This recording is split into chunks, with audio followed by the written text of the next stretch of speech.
So hello students, most welcome to the Thorax YouTube channel. आज हम बात करते हैं cell cycle and cell division chapter के सेकंड लेक्चर के बारे में।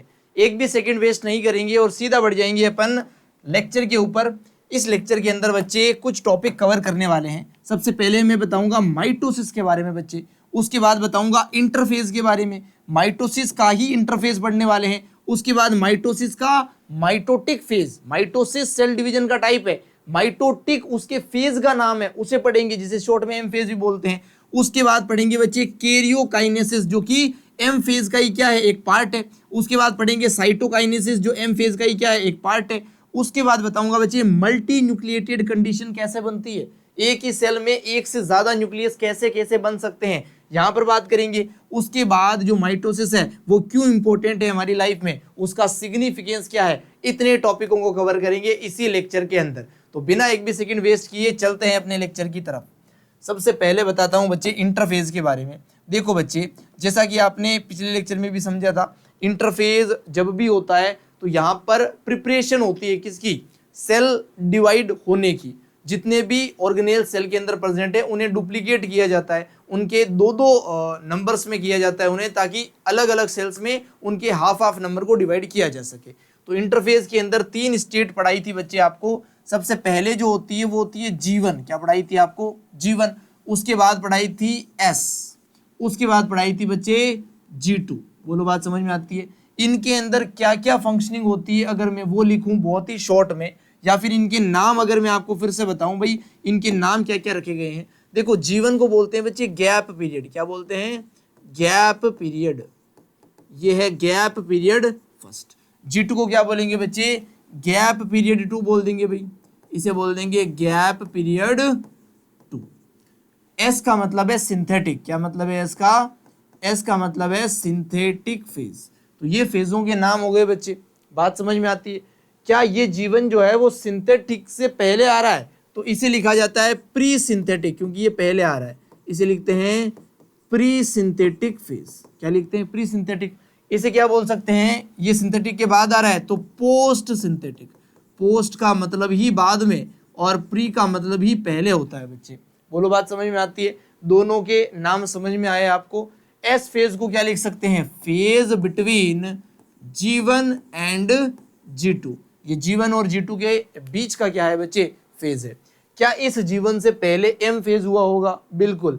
तो इसको मैं लिख सकता हूं पोस्ट माइटोटिक फेज, क्योंकि इससे जस्ट पहले क्या हुआ है, एम हुआ है, एम फेज। और इसके बाद क्या होगा बच्चे, G2 के बाद क्या होगा, वापस एम फेज होगा। तो ये क्या है, एम फेज से पहले हो रहा है, तो इसे लिखूंगा प्री एम, एम का पूरा नाम क्या है, माइटोटिक, तो इसे लिखेंगे प्री माइटोटिक फेज। तो ये इन फेजेस के अलग अलग नाम है बच्चे, नेमिंग है, जिनमें आपको बिल्कुल कंफ्यूज नहीं होना। प्री का मतलब भी पहले और पोस्ट का मतलब ही बाद होता है। इतना समझने के बाद आप आराम से समझ जाओगे नामों को। अब मैं बताता हूं यहाँ पर इवेंट कौन कौन से होते हैं बच्चे। एस का मतलब सिंथेटिक, यहाँ पर सिंथेसिस होता है। सिंथेसिस का मतलब फॉर्मेशन, यहाँ पर क्या बनाया जाएगा, सबसे मेन मटेरियल जो कि है डीएनए। तो यहाँ पर डीएनए का फॉर्मेशन होता है, जिसे रेप्लिकेशन भी बोलते हैं बच्चे। तो मैं लिख रहा हूं यहाँ पर होता क्या है, यहाँ पर डीएनए का रेप्लिकेशन होता है। डीएनए के साथ हमेशा हिस्टोन प्रोटीन जुड़ा हुआ रहता है, तो हिस्टोन प्रोटीन भी यहीं बनेगा बच्चे। तो यहाँ पे लिख रहा हूं हिस्टोन फॉर्मेशन भी यहीं होता है, हिस्टोन फॉर्मेशन भी लिखा। ये दोनों घटनाएं होती है न्यूक्लियस के अंदर। कहां पर होती है बच्चे, दोनों घटनाएं न्यूक्लियस के अंदर, ठीक है। अब मैं बताता हूं एक घटना एस फेज में होने वाली, जो कि साइटोप्लाज्म में होती है। जो सेंट्रियोल होते हैं, क्या होते हैं बच्चे, सेंट्रियोल। जो सेंट्रियोल होते हैं इनका डुप्लीकेशन, ये डुप्लीकेट्स हो जाते हैं, एक सेंट्रियोल से 2 सेंट्रियोल बन जाते हैं, किस फेज में, एस फेज के अंदर ही। अगर मैं बात करूं G1 और G2 में क्या होता है, ध्यान से सुनना, बहुत ध्यान से। यहां पर सेल की ग्रोथ होती है बच्चे, सेल की ग्रोथ होती है, बात समझ आती है। यहां पर जितने भी टाइप के आरएनए हैं, जितने भी टाइप के प्रोटीन्स है एक्सेप्ट हिस्टोन, वो सब यहाँ पर फॉर्म होते हैं। और रिक्वायर्ड अमाउंट ऑफ एटीपी भी यहाँ पर क्या होती है बच्चे, फॉर्म होती है, ठीक है। यही काम यहाँ पर भी होगा।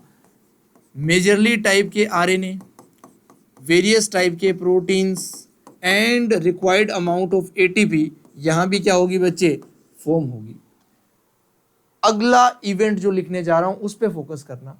यहां पर मोस्ट ऑर्गेनेल क्या होते हैं, डुप्लीकेट होते हैं। मोस्ट ऑर्गेनेल्स डुप्लीकेशन, जितने भी ऑर्गेनेल है यहां पर डुप्लीकेट करते हैं बच्चे।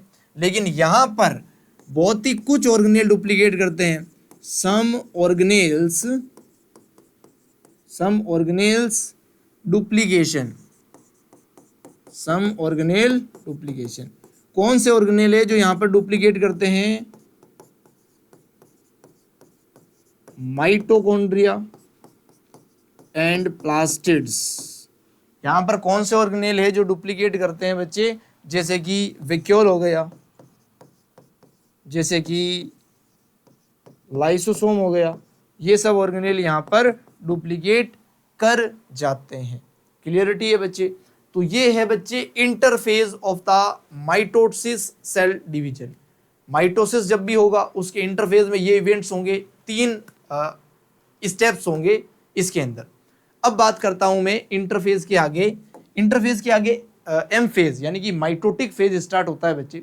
इस माइटोटिक फेज के अंदर भी 2 चीजें आती है, एक तो आती है कैरियोकाइनेसिस और एक क्या आती है, साइटोकाइनेसिस आती है। लेकिन उनको समझने से पहले इसके बारे में कुछ जनरल बातें करते हैं। जैसे इस माइटोटिक फेज को मोस्ट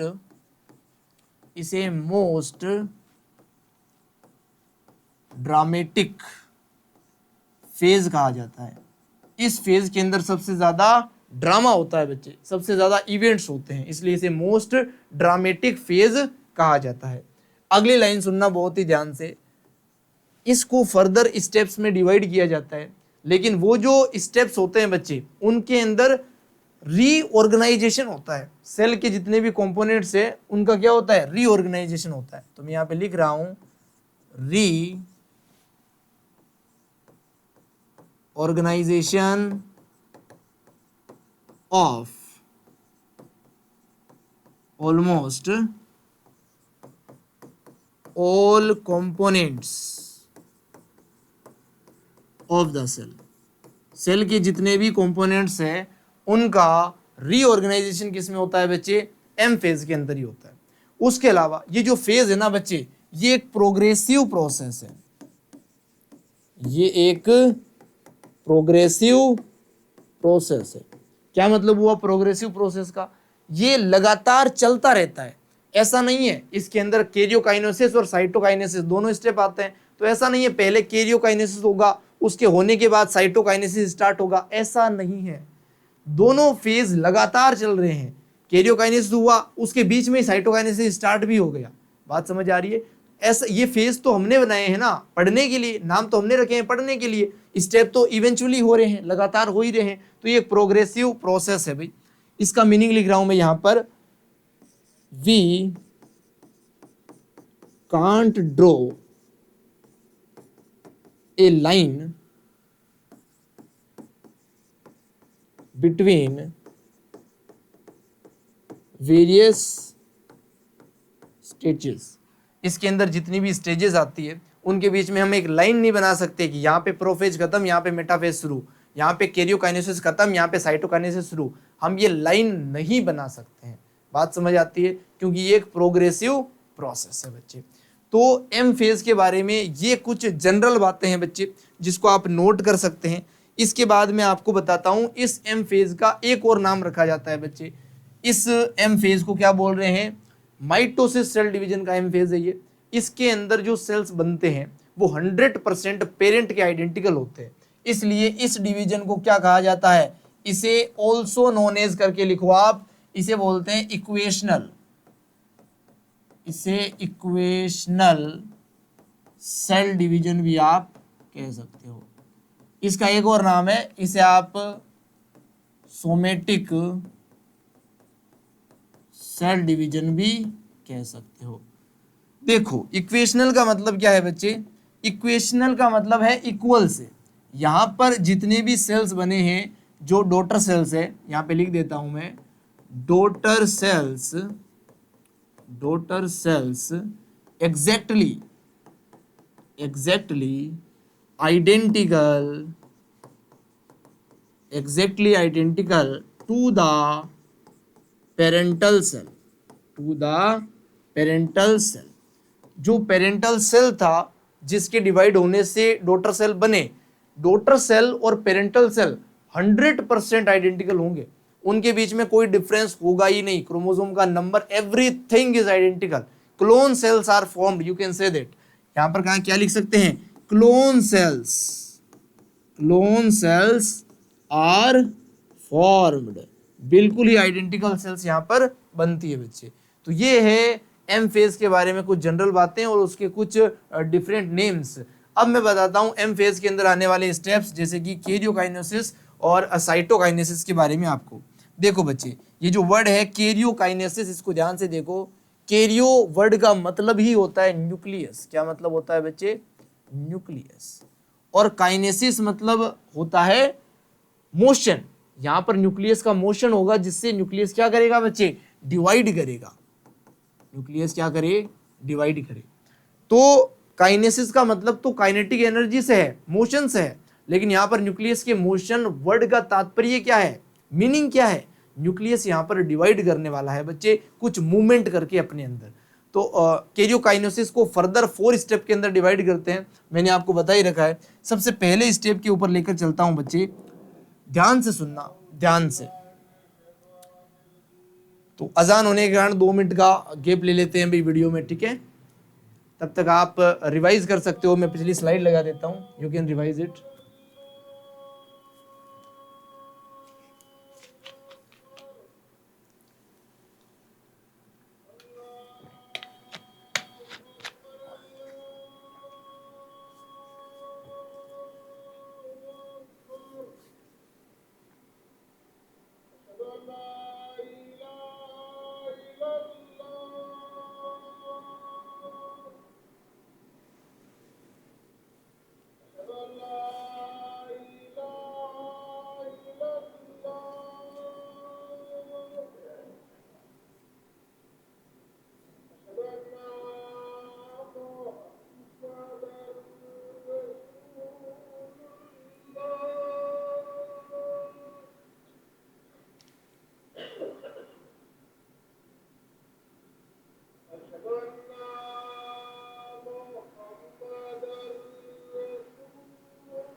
सो चलिए बच्चे, sorry for the disturbance first of all, but कोई नहीं, 2 मिनट आप स्किप कर देना इस वीडियो को और यहाँ से वापस कंटिन्यू कर लेना।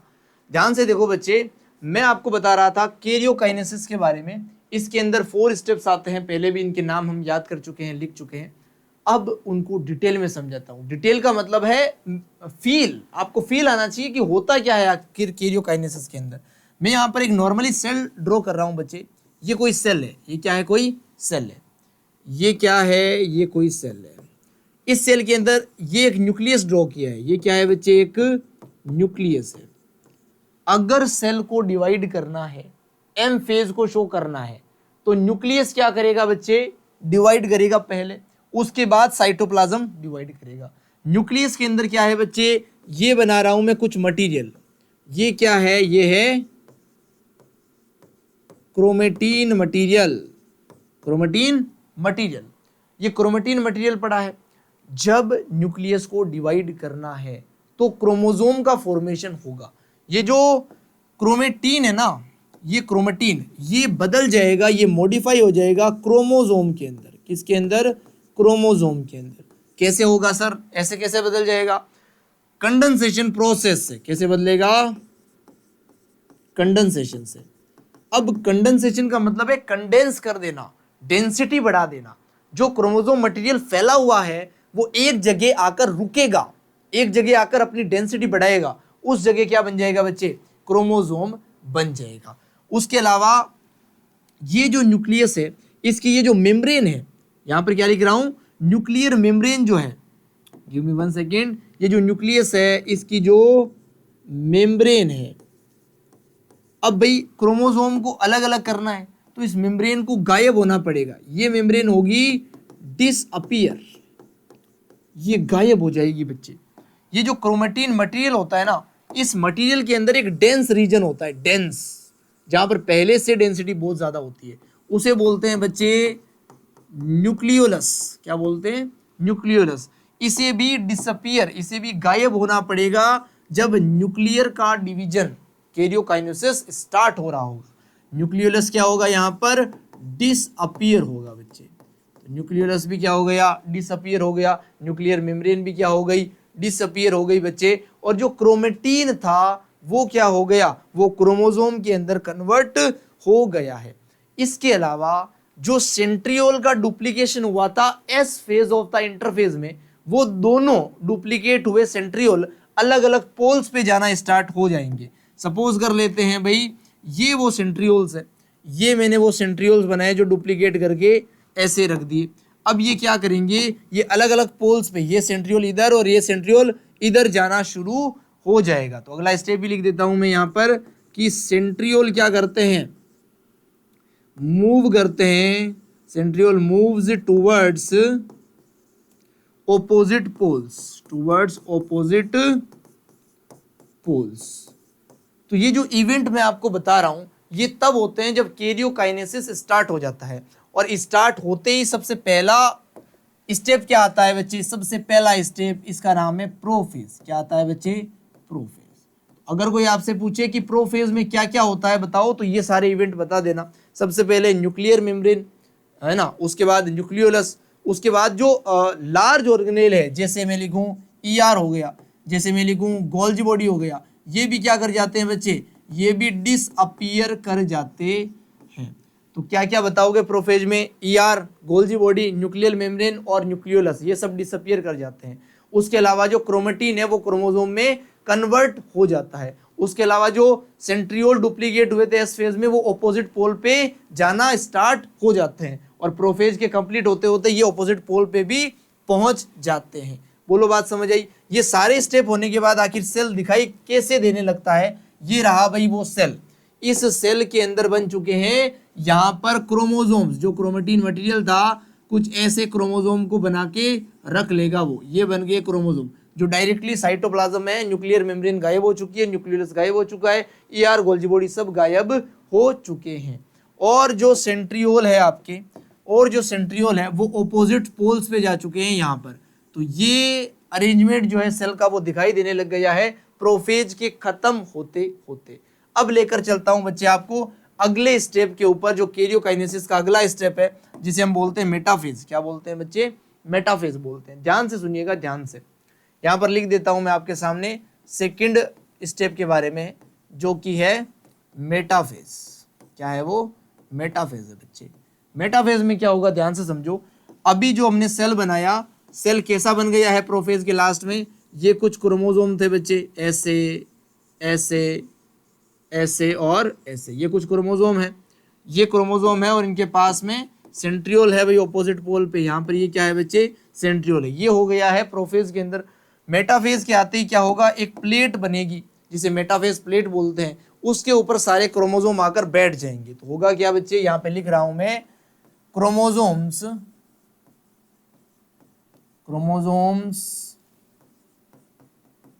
aligned along metaphase plate, along metaphase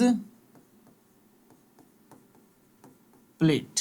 metaphase plate के ऊपर क्रोमोसोम अलाइन हो जाएंगे और उन क्रोमोसोम के काइनेटोकोर से स्पिंडल फाइबर भी जुड़ जाएंगे।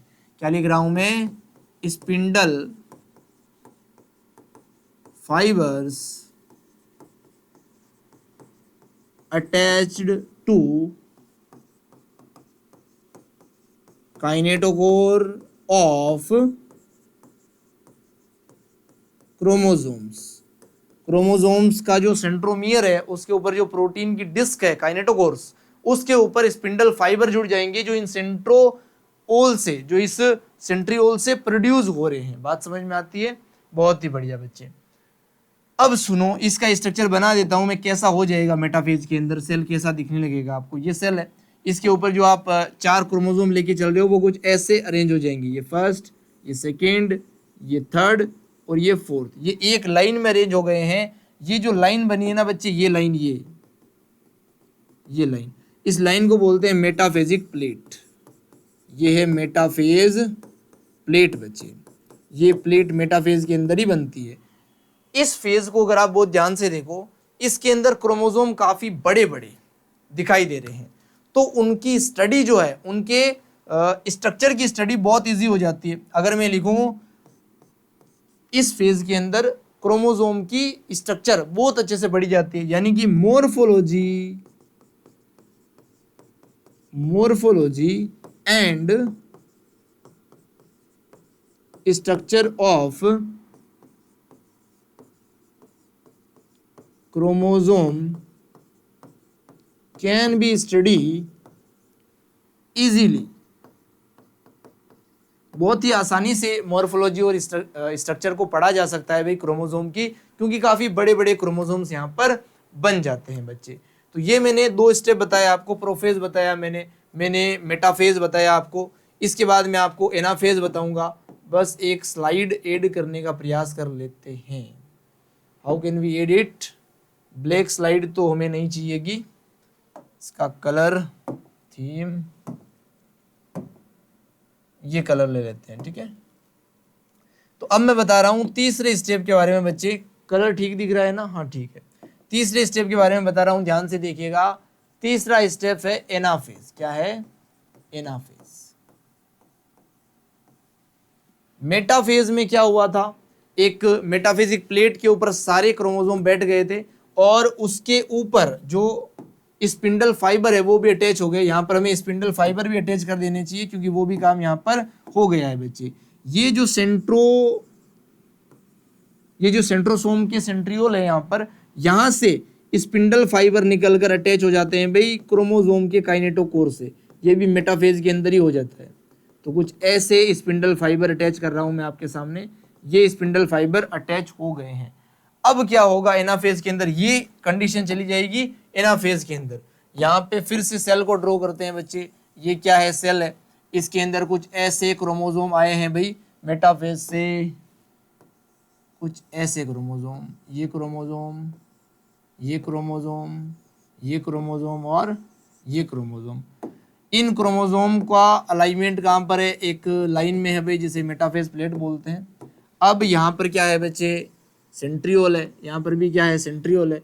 यहाँ से स्पिंडल फाइबर निकल के इसके काइनेटोकोर ऑफ द क्रोमोसोम पे अटैच है कुछ इस तरीके से। अब क्या होगा इन सेंट्रियोल के अंदर? ये क्या है बच्चे? सेंट्रियोल। इनके अंदर क्या होगा? कंस्ट्रक्शन होगा, इनके अंदर खिंचाव होगा। बेसिकली इनके अंदर कंस्ट्रक्शन होगा। कंस्ट्रक्शन का मतलब ये खींचेंगे, ये पास पास हो जाएंगे, ये अपने फैले हुए एरिया को पास पास ले लेंगे, जिससे ये जो स्पिंडल फाइबर है ये भी इधर खींचा जाएगा, क्योंकि ये रीजन इन रस्सियों को खींच रहा है खुद छोटा होकर। तो ये स्पिंडल फाइबर कुछ ऐसे खींचे जाएंगे, कुछ ऐसे।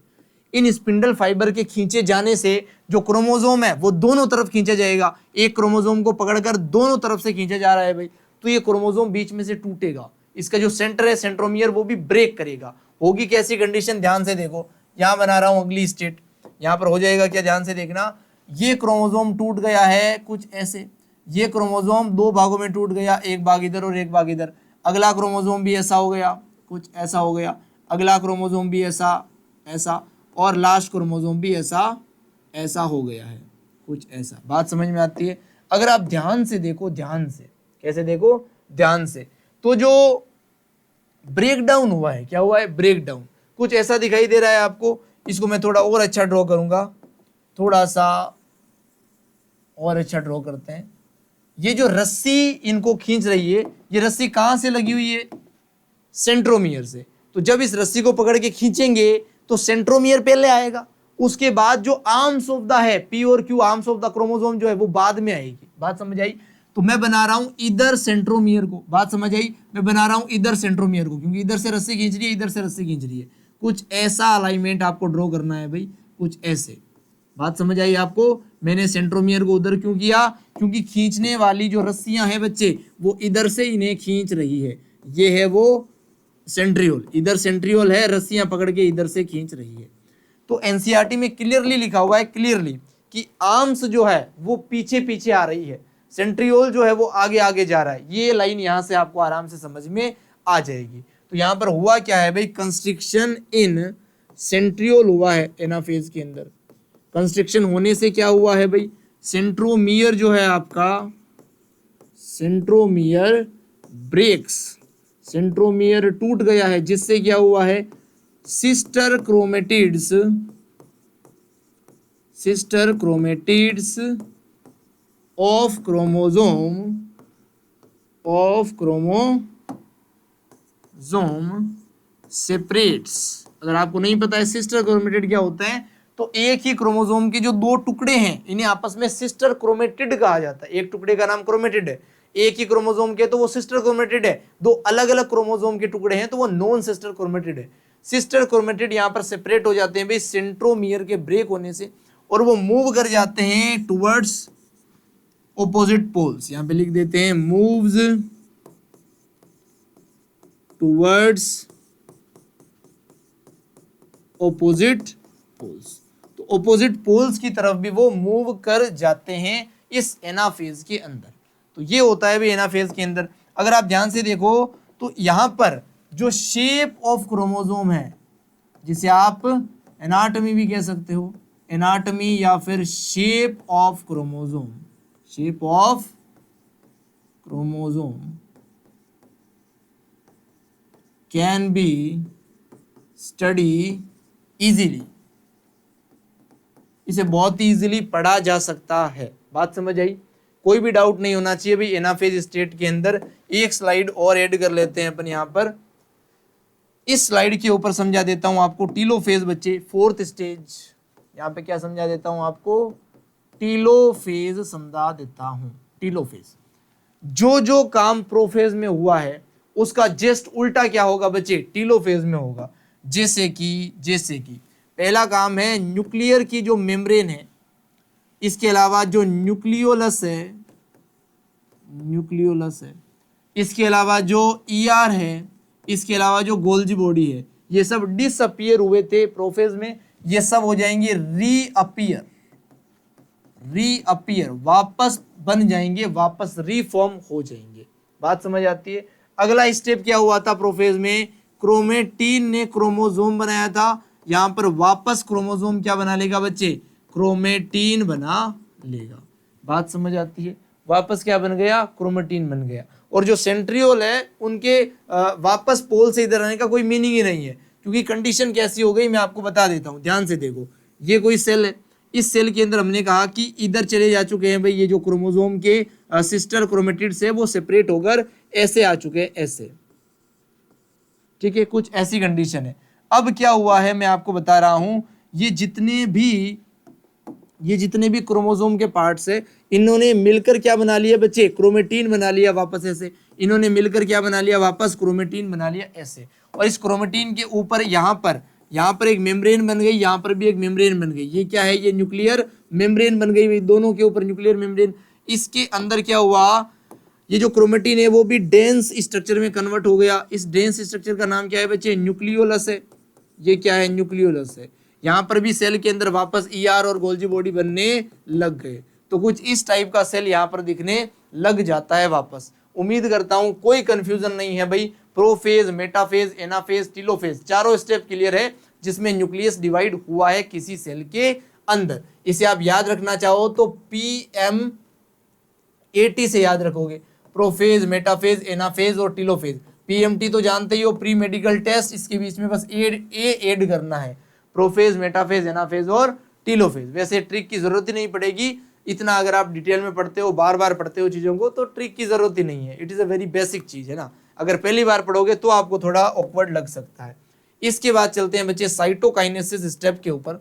तो हमने कैरियोकाइनेसिस कंप्लीट किया है, चारों स्टेप कंप्लीट किए हैं। अब बात करते हैं जो साइटोप्लाज्म है वो कैसे डिवाइड करेगा भाई। यहाँ पर जो वर्ड है साइटो, इसका मतलब भी है बच्चे फ्लूइड, है ना। साइटो मतलब साइटोप्लाज्म, और काइनेसिस का मतलब डिवीजन, मोशन होता है बट डिवीजन यहाँ पर मीनिंग हम लेंगे।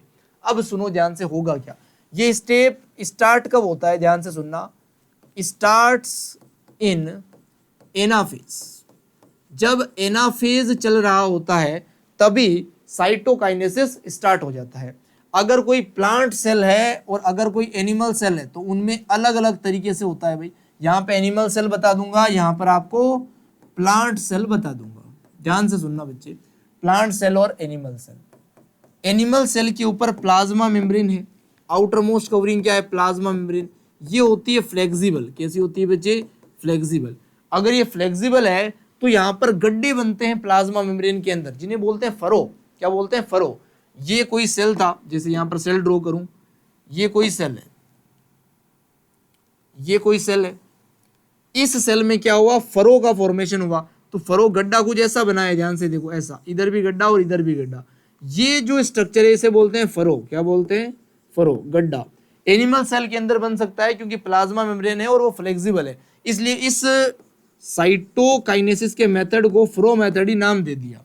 क्या दे दिया, फरो मेथड, क्योंकि यहाँ पे गड्ढा बनता है। ये जो गड्ढा बना है ये धीरे धीरे अंदर की तरफ कंस्ट्रिक्ट होता जाता है और सेंटर पे अटैच हो जाता है कुछ ऐसे।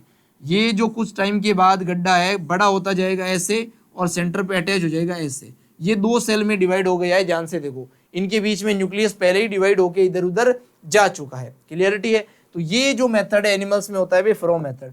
अगर इसको ध्यान से देखो आप तो ये बाहर से अंदर की तरफ हो रहा है साइटोकाइनेसिस। इसे बोलते हैं बच्चे सेंट्रीपिटल मेथड। क्या बोलते हैं, सेंट्रीपिटल मेथड।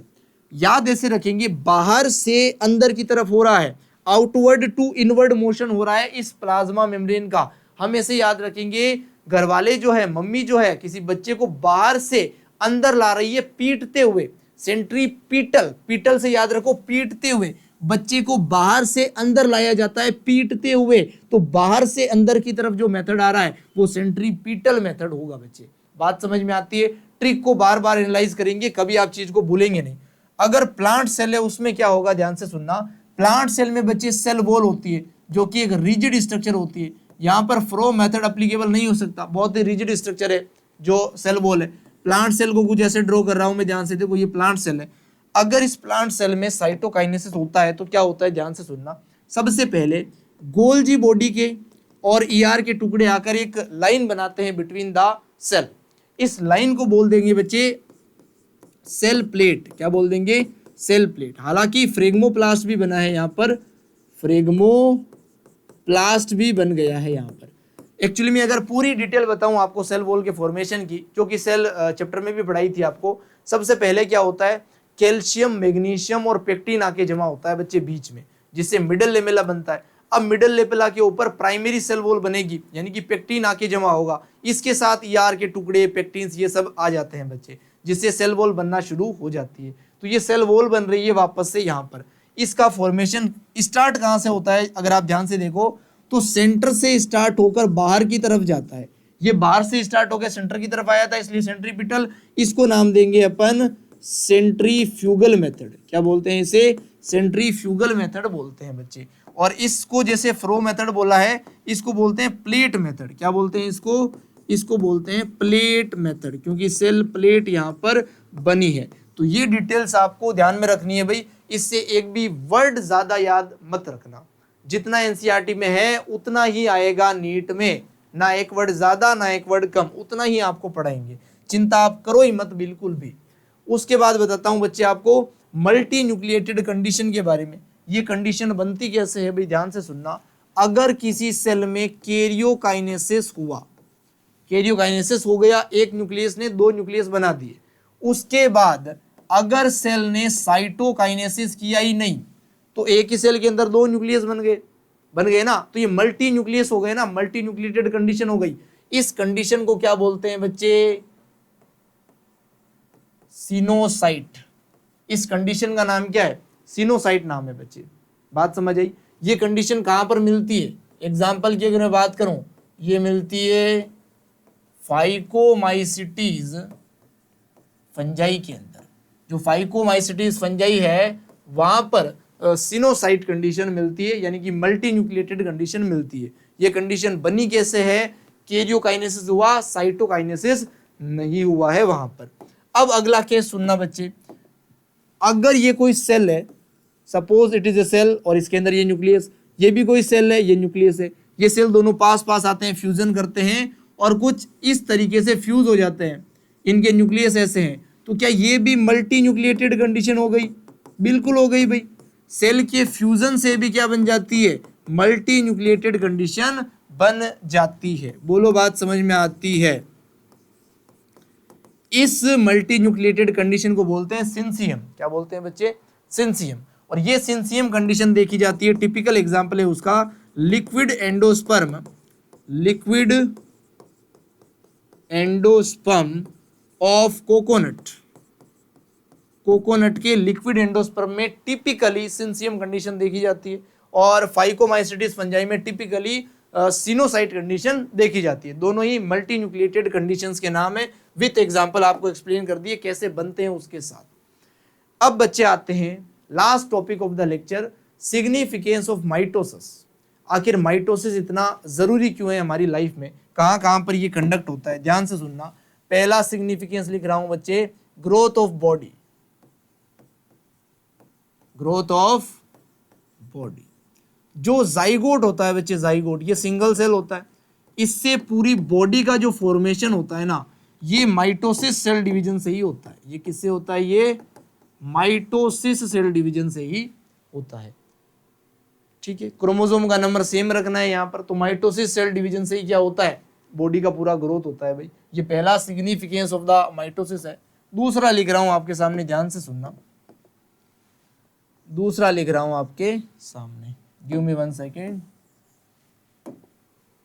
माइटोसिस का सिग्निफिकेंस लिखा आपने फर्स्ट, पानी पी रहा हूं थोड़ा सा, उसके बाद कंटिन्यू करते हैं आगे।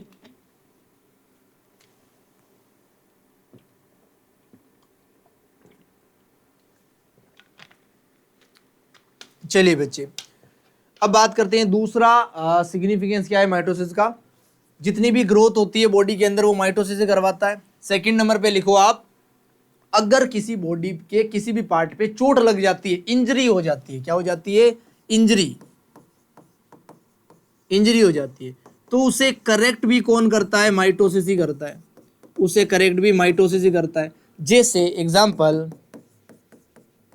Epidermis of skin, epidermis of skin. उसके अलावा लाइनिंग ऑफ स्टमक, एसिड से स्टमक की लाइनिंग जो है डैमेज हो जाती है, उस पे नए सेल्स भी माइटोसिस से ही बनते हैं। अगर हम कहीं गिरे, चोट लगी हमें स्किन के ऊपर, तो स्किन नहीं बनती है, वो भी माइटोसिस सेल डिवीजन से ही बनती है। क्लियरिटी है बच्चे? तीसरा सिग्निफिकेंस लिखना है इसका, थर्ड सिग्निफिकेंस, जितने भी डेड सेल होते हैं, उन्हें रिप्लेस करने का काम माइटोसिस ही करता है। डेड ही नहीं, ओल्ड सेल को भी यही करेगा। डेड सेल से मेरा मतलब ओल्ड सेल से भी है यहाँ पर, उन्हें भी रिप्लेस कौन करेगा? यही करेगा। एग्जाम्पल के लिए इसका एग्जाम्पल लिख रहा हूँ आपके सामने। एग्जाम्पल, जो आरबीसी होते हैं, आरबीसी रेड ब्लड सेल्स, इन्हें रिप्लेस किया जाता है आफ्टर 120 डेज। 120 दिनों के बाद आरबीसी को रिप्लेस कर दिया जाता है माइटोसिस सेल डिवीजन के द्वारा बच्चे। तो ये है 3 सिग्निफिकेंस। फोर्थ अगला भी लिख लो बच्चे। फोर्थ सिग्निफिकेंस क्या है? प्लांट्स के अंदर अगर मैं लिखूं प्लांट, यहां पर क्या लिखूं? प्लांट। प्लांट्स के अंदर जो हैप्लॉइड सेल है और डिप्लॉइड सेल है, दोनों के अंदर माइटोसिस होता है। दोनों के अंदर हैप्लॉइड सेल के अंदर करते हैं बच्चे लोअर प्लांट्स, और डिप्लॉइड के अंदर करते हैं बच्चे हायर प्लांट्स। लोअर प्लांट के एग्जांपल हो जाएंगे एल्गी और ब्रायोफाइट्स। ब्रायोफाइट्स। हायर के एग्जाम्पल हो जाएंगे जिम्नोस्पर्म और एंजियोस्पर्म। बोलो बात समझ में आती है? जो माइटोसिस है वो प्लांट के हैप्लॉइड और डिप्लॉइड दोनों टाइप के सेल्स में होता है। अलग अलग जो कैटेगरी है प्लांट्स की उनमें अलग अलग टाइप से देखने को मिलता है। लेकिन जो एनिमल्स के अंदर होने वाला माइटोसिस है ये मेजरली, कैसे बच्चे, मेजरली डिप्लॉइड सेल्स में होता है, मेजरली डिप्लॉइड में। लेकिन कुछ रेयर केसेस ऐसे हैं, रेयर केसेस उनमें हैप्लॉइड में भी माइटोसिस होता है भाई। इसका एग्जाम्पल लिखना थोड़ा जरूरी है क्योंकि ये बहुत कम देखने को मिलता है। जो बीज होती है बच्चे, बीज ये 3 टाइप की होती है। कितने टाइप की? 3 टाइप की। एक तो होती है क्वीन बी, एक होती है वर्कर बी, और एक होता है drone. Queen bee diploid, worker bee diploid, और जो ड्रोन्स होते हैं वो हैप्लॉइड। इस हैप्लॉइड सेल के अंदर माइटोसिस हो सकता है। क्या हो सकता है? माइटोसिस हो सकता है। बात समझ आती है क्या आपको? इस ड्रोन का जो हैप्लॉइड सेल है इसके अंदर माइटोसिस हो सकता है। मैं ये नहीं बोल रहा हूं कि ड्रोन सिंगल सेल से बना हुआ हैप्लॉइड नहीं रहे। ड्रोन के अंदर जितने भी सेल्स है वो सब हैप्लॉइड है। उन सेल से अगर उस ड्रोन में नए सेल्स बनेंगे तो वो माइटोसिस से बनेंगे। यहां पर क्या हो सकता है? माइटोसिस हो सकता है। और इस ड्रोन को ही क्या बोलते हैं बच्चे? सोशल इंसेक्ट बोलते हैं। इस ड्रोन को ही क्या बोलते हैं? सोशल इंसेक्ट बोलते हैं। ये चीज भी आप बहुत अच्छे से ध्यान में रखेंगे। तो मैंने आपको बताया कि कहां पर एनिमल्स के हैप्लॉइड सेल में भी क्या हो सकता है? माइटोसिस हो सकता है। और डिप्लॉइड में तो मेजरली देखने को मिलता है। हमारे सेल्स में माइटोसिस होता ही है रिपेयरिंग के लिए, रिप्लेसमेंट ऑफ द सेल्स के लिए। तो ये है बच्चे आज का लेक्चर। आज के लेक्चर में हमने माइटोसिस को डिटेल में कंप्लीट किया है। आप अगर ध्यान से ऑब्जर्व करोगे इसे लेक्चर को तो आप देखोगे पेरेंट सेल के अंदर जितने क्रोमोसोम थे, डायग्राम में मैंने 4 लिए थे, उतने ही क्रोमोसोम क्या बन गए थे? डॉटर सेल में बन गए थे बच्चे 4। Number of the chromosome same रहते हैं in parental cell and daughter cell in the mitosis cell division. यहां तक बने रहने के लिए थैंक यू सो मच भाई। और थोरेक्स 100 से कनेक्ट होने के लिए किसी भी सोशल मीडिया प्लेटफॉर्म पे थोरेक्स 100 लिख देना, आपको हमारा यूआरएल मिल जाएगा। इस लेक्चर का ये जो स्लाइड नोट्स है इसका पीडीएफ आपको अभी 10 मिनट बाद ही टेलीग्राम चैनल पे मिल जाएगा, जिसे थोरेक्स 100 सर्च करके आप ज्वाइन कर सकते हैं। सभी के लिंक, सोशल मीडिया के सारे लिंक यूट्यूब के डिस्क्रिप्शन में मिल जाएंगे। और मेजरली जो यूट्यूब है, इंस्टा है, टेलीग्राम है, इनके लिंक आपको इंस्टा के बायो में भी मिल जाएंगे। तो ओवरऑल सारे सोशल मीडिया कनेक्टेड है। कोई भी कमेंट ना करे कि उसका लिंक कहां पर है भाई, डिस्क्रिप्शन में देखो, आपको सारे लिंक मिल जाएंगे। Thank you so much. मिलते हैं नेक्स्ट लेक्चर में और मियोसिस को कंप्लीट करते हैं भाई।